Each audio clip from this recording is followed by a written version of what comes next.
ராமாயணம் பகுதி 72. ராமாயணத்தில் நேற்று 71வது பகுதியை பார்த்தோம்.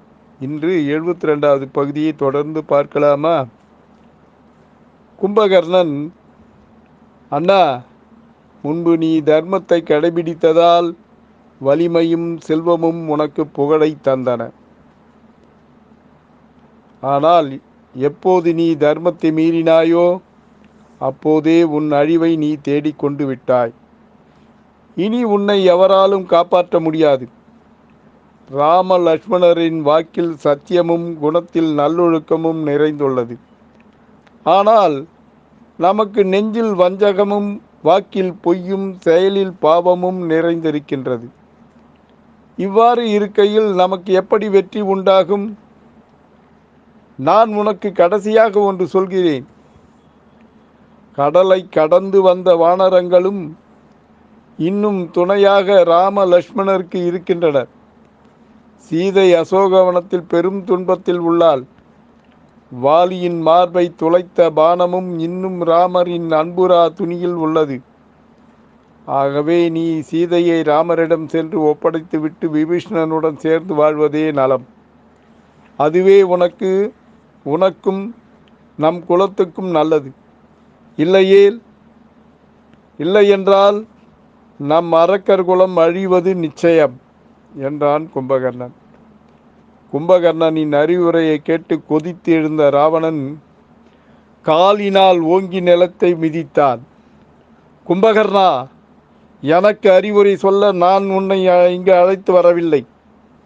எனக்கு அறிவுரை சொல்ல நான் உன்னை இங்கு அழைக்கவில்லை. நீ எனக்கு அறிவுரை கூற அவசியமும் இல்லை. நான் 1000 பேருக்கு அறிவுரை கூறுபவன். நான் கல்லாத கலையும் இல்லை, நான் வெல்லாத போரும் இல்லை. நான் கல்லாத கலையும் இல்லை, நான் வெல்லாத போரும் இல்லை. வெள்ளி மலையை அள்ளி எடுத்த தோள்களை உடைய என்னை அந்த மனிதர்கள் அசைக்க முடியாது.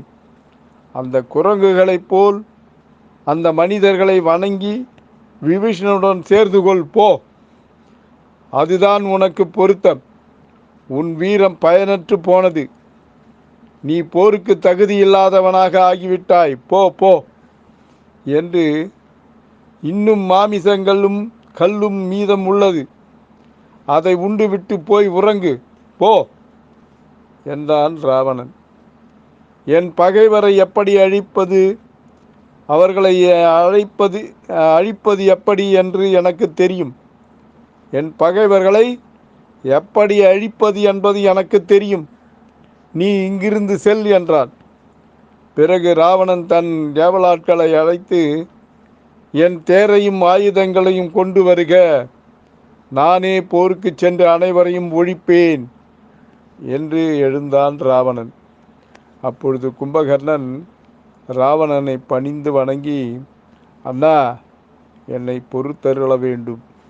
நீ போருக்கு செல்ல வேண்டாம். அடியேன் போருக்கு செல்கிறேன். ஆனால் நான் திரும்பி வருவேன் என்பதை என்னால் சொல்ல இயலாது.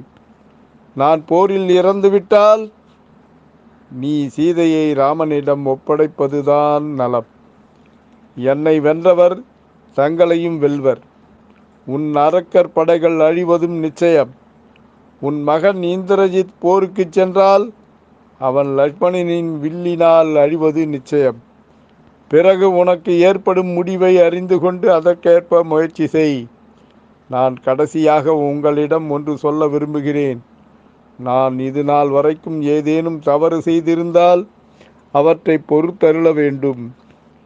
இனி நான் தங்கள் முன் நின்று கொண்டிருப்பதில் ஒரு பயனும் இல்லை என கண்ணீர் மல்க ராவணனை ஏற இறங்க பார்த்துவிட்டு மனம் நொந்து போருக்கு புறப்பட்டான் கும்பகர்ணன். அண்ணா, நான் விடை பெற்றுக் கொள்கிறேன் என கூறிவிட்டு அங்கிருந்து புறப்பட்டு சென்றான் கும்பகர்ணன். ராவணனின் கண்களில் கண்ணீர் நிரம்ப அசையாது கும்பகர்ணனை பார்த்து கொண்டிருந்தான். அங்கு கூடியிருந்த அனைவரும் துன்பத்தில் ஆழ்ந்தனர். கும்பகர்ணனுக்கு துணையாக ஏராளமான படைகளை ராவணன் அனுப்பி வைத்தான். கும்பகர்ணன் சேனைகள் புடைசூழ வானமும் வையகமும் நடுங்க தேரில் ஏறி போருக்குச் சென்றான். சூலம், வேல், வில், சக்கரம் முதலிய ஆயுதங்களை சுமந்து கொண்டு சேனைகளை அவன் பின் தொடர்ந்து சென்றன. பெரிய மலை போல் தேரில் வரும் கும்பகர்ணனை ராமர் பார்த்து, இவன் யார் என விபீஷணனிடம் கேட்டார். பெருமானே, இவன் காற்றை விட விரைந்து செல்லும் கால்களை உடையவன். இவன்தான் தவறாக கேட்டுவிட்ட ஒரு வரத்தினால் எப்போதும் உறங்கிக் கொண்டே இருப்பவன். இவன் தானா ஒரு வரம் தவறாக கேட்டுட்டான். அந்த வரத்தினால இவன் தூங்கிக்கிட்டே இருக்கான் அப்படின்னு விபீஷணன் ராமர்கிட்ட சொல்றாப்புல.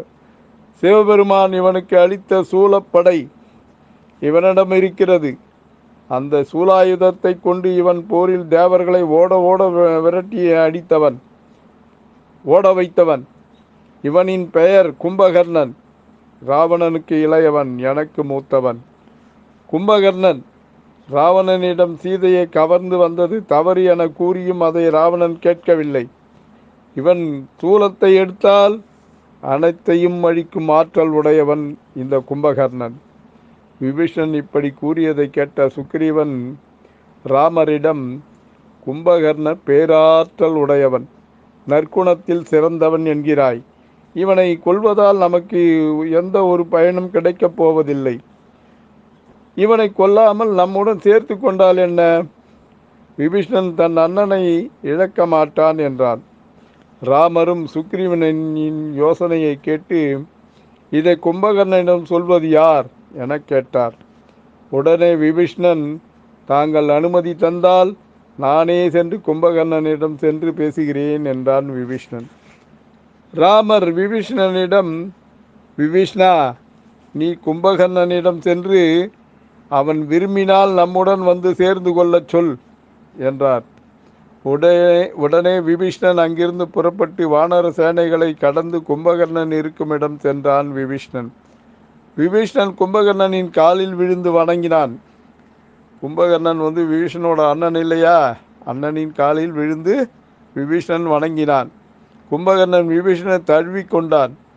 தம்பியாச்சே, அதனால் தழுவி கொண்டான் கும்பகர்ணன். கும்பகர்ணன், நீ ஏன் இங்கு வந்தாய்? நீ உத்தமன், நற்குணத்தில் சிறந்தவன். நம்மில் ஒருவனாவது உயிர் பிழைத்து கொண்டாய் என்று மகிழ்ந்திருந்தேன். தம்பி விபீஷ்ணா, நீ இங்கு வருவதற்கான காரணம் என்ன? உன்னால் நம் குலம் அழியாது புண்ணியமும் புகழும் பெற்றது என நினைத்திருந்தேன். ராமன் உன்னை கைவிட மாட்டான். ராமனிடம் நீ இருக்கும் வரையில் உனக்கு இறப்பு இல்லை. அப்படி இருக்கையில் அவர்களை விட்டு ஏன் இங்கு வந்தாய்? தீவினைகள் அனைத்தும் நீங்க பெற்று மெய்ஞானத்தை பெற்ற விபீஷ்ணா, தவங்களை செய்து ஒழுக்கமும் தர்மமும் இவற்றை கடைபிடித்து கொண்டிருக்கிறாய். பிரம்மதேவன் உனக்கு அழிவு இல்லாத ஆயுளை கொடுத்திருக்கிறான். தம்பி விபீஷ்ணா, உனக்கு அரக்கர் குலத்தின் குணங்களை இன்னும் போகவில்லையா?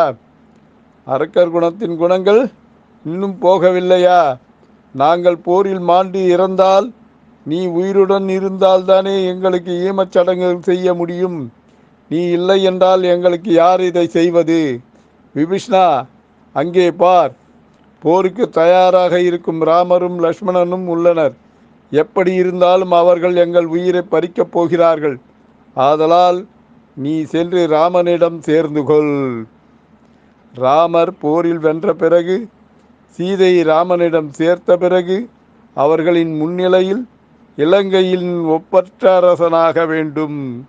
அதனால் இப்போதே நீ ராமனிடம் சென்று சேர்ந்துவிடு என்றான் கும்பகர்ணன். நாளை என்ன நடக்குது நாளைய பகுதியில் பார்க்கலாமா? ஹரே ராம ஹரே ராம ராம ராம ஹரே ஹரே. ஜெய் ஸ்ரீராம். பக்தியுடன் எம் தனிகானந்தம், சேந்தமங்கலம். வணக்கம்.